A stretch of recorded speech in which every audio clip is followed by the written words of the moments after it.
What's up, Earth family? How running can jumpstart your fitness routine and lifestyle of being fit, healthy, mentally strong, and like a rebirth for you to transform into your best self. Because fitness is the foundation of life. Because looking good, not only looking good, but feeling good is the foundation to build on other things for your transformation in your life. The reason why I love running is because it makes you feel free. It You naturally stay in the moment because as you begin running, right, there's stages of where your mind is gonna go. So at the beginning, when I started running, right, automatically, whenever we do anything new, the fight or flight mechanism of our mind or brain will kick in. It wants to keep us safe, but it doesn't know, right? The subconscious, the fight or flight, doesn't know that you're just running, that you're just trying to better yourself. So you, as the conscious individual in this body, right, know that you're just running.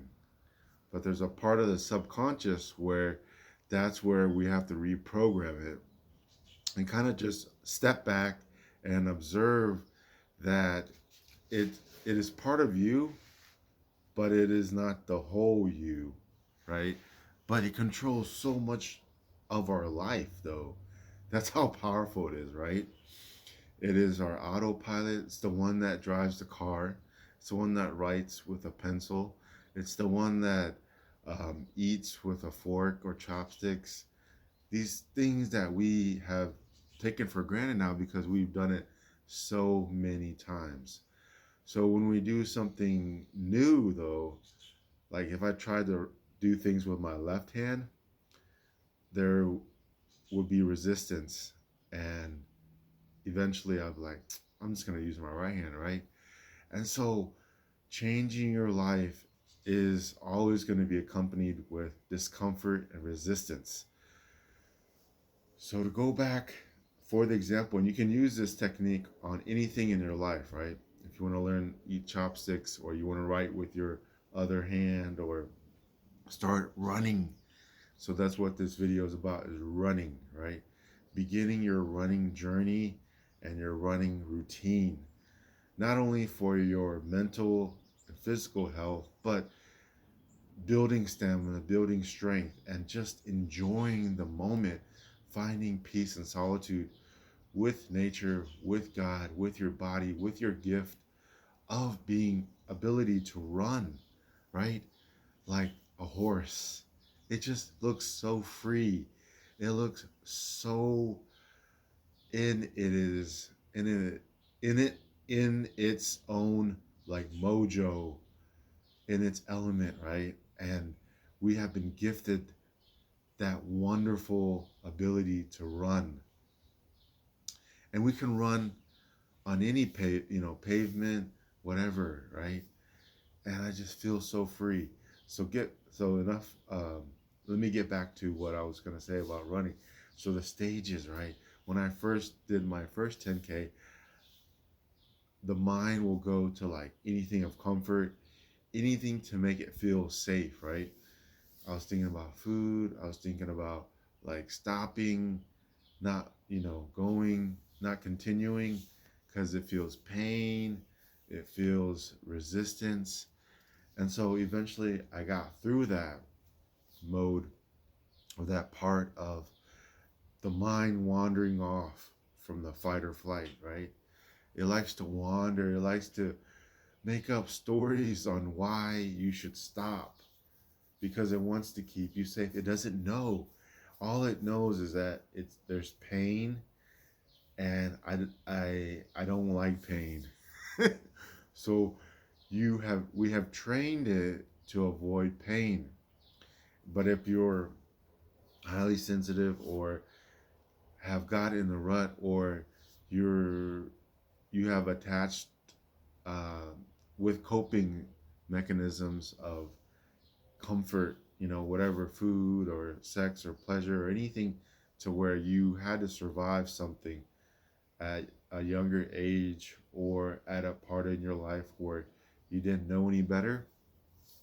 And so that's where it comes from, is that fight or flight moment in your mind, right?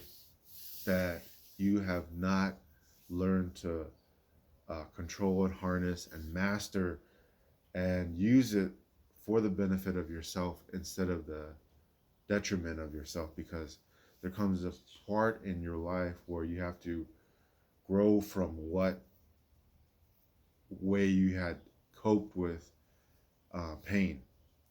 And so as you're running, right, you begin to get this rhythm of your feet, rhythm of your breath, rhythm of your body moving.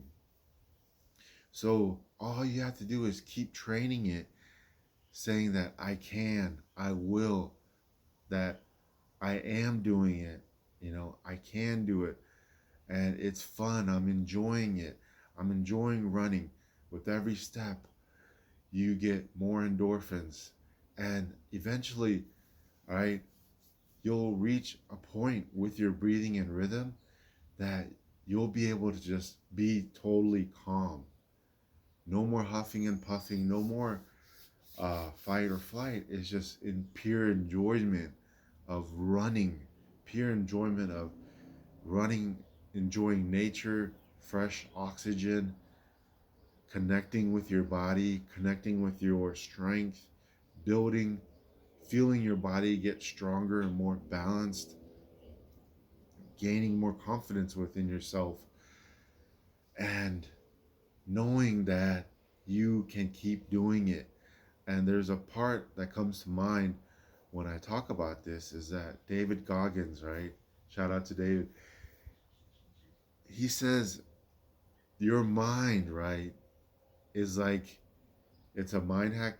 Your mind is like a garage. So if you need a screwdriver, a Phillips or flathead for this issue, or a solution to this um, hiccup, or a solution to this um, stage or part of life, right?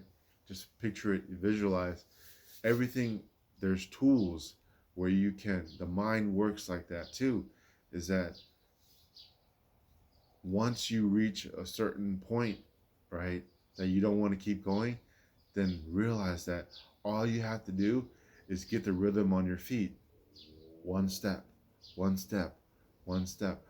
Ask yourself, can I take one step? Yes. And the answer usually is yes, you can. And that's what David said, is that, and it really hit home, because once you get all these creative, like, mind hacks, things where you can place in your mental garage and take when the time comes, then you have a reinforcement of a positive thought, right? Instead of a why, the subconscious, more of a, I guess, yeah, negative, because remember, it's going to keep you where you're already at. It's not going to improve you. So we could call it, um, or say, unbeneficial to your transformational journey.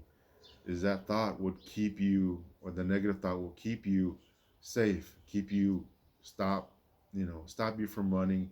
Say, hey, tomorrow, or, but remember, find that sweet spot, that balance where you can talk. That this comes to mind again, is that once you're on this journey, you have to learn to reprogram and be kind to yourself at the same time. So when you really feel like, if you're running unbalanced, then stop and walk, catch your breath again, reset your mind, get your composure back, and then start again. But maybe you don't have to run so fast, right? Maybe you can take shorter steps. Maybe you can take a shorter stride, right? To where any adjustments that you need to make to run more balanced and to be able to keep going instead of stopping totally, or going towards a negative state of mind or feeling down on yourself, right? Keeping that momentum going, using that moment where you're already warmed up. You're already warmed up.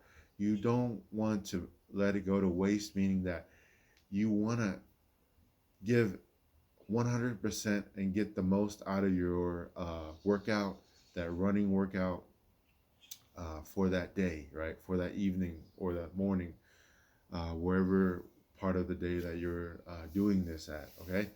And so remember, there's a few points to remember: the fight or flight mechanism, and to reassure and reprogram it that you're safe, that you're just bettering yourself, that you're running. Another one is learning to talk to yourself in a more kind, more gentle way, because once we talk to ourselves in a more gentle way, instead of being hard on ourselves, like, oh, you can do better. And these are the things that are just going through my mind that I've noticed that I want to share, because I know you could relate to some of it and then be able to use it, just like how I related to David Goggins about the mental garage, and then put it into my own creative way of how I can work with myself on my transformational journey. And so remember those 2 points of fight or flight, that you're just bettering yourself, talking to yourself in a more gentle way instead of being hard on yourself. And then getting a rhythm, right, with your feet. Because when you're running at an optimal state, right, all you're doing is focusing on the rhythm of your feet, focusing on your breath in and out, and then the deep reset, right? The deep reset breath of getting your composure, relaxing, like I'm having fun. I'm enjoying this moment, this experience of running with my body, enjoying life, being grateful for this wonderful gift of feeling free. That moment that you can observe the horse just running in its element, in its mojo, right? In its peak enjoyment, right? It looks so free. And then we have that gift as a human being to be able to do that, right? But not even on all fours, it's on your legs, right? But remember, your arms help you too. But sometimes I notice that my arms, to relax some more, or sometimes you need them to push you to keep your body, your core moving, right? So just absorb into and just go into the present moment within your body. And then I realized that I can apply this same um uh, what's the word I'm looking for, totally soak myself into the present moment. I couldn't think of a better word to say, but soak yourself in the present moment and feel totally what you are doing, right? You can apply it to swimming. You can apply it to any type of activity, anything you want to feel. Train yourself to feel every moment, to feel every breath, every inch and centimeter of your amazing body, making everything work in sync with everything, with the ground, with the water, with your breath. And then you'll be crushing your fitness goals of running and swimming, um, boxing, jumping jacks, push-ups, burpees, whatever you desire and want to conquer and keep your transformation hitting the next level, crushing the next level. So I hope you guys got something out of that. I love you guys, Earth family. We are here to transform, embrace our shadow, darkness, and shine our light to help others, and most of all, love yourself, and be the best that you can be in this lifetime. I love you guys.